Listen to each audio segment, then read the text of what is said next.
Zo begon de dag van Sido de Vries. Maar hij het laan in op zoek naar dit eiken. Het is een ziektocht met hindernissen. Maar dan, 30 minuten voor 6 is het zover. Sido vertelt. En we gingen het laan in. En toen zagen we stakken. En toen zei hij, neem je die stak, dan neem ik die andere stak. Dus we gaan verder.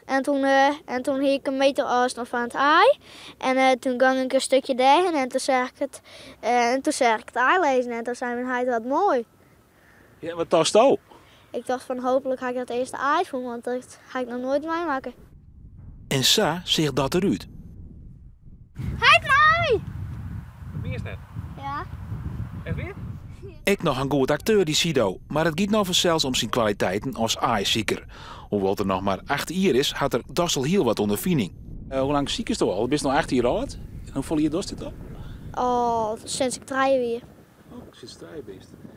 En dat heeft het allemaal leerd van Heid? Ja. Oké, wat leert Heid hij dan? Want je bent veel te doen. Net al te grote stappen nemen, goed vaardig zijn. En ja, altijd lezen als het op het weiland is. Want er kan soms heel veel direct lezen en dan ben al die is gewoon naar de kloten. Zo word je dus winnaar van het zilveren polske. En met dat ene moment van Aron Sneun hield hij het webben libben worden. Wees nog even vertellen, die is toch heel cool hoor, van ik vond het eerste aai. Maar wat tast het toen? Dan moest toch ontzettend blijd wezen, hè? Net? Ja, daar ben ik heel blij. Yes, denk ik dan.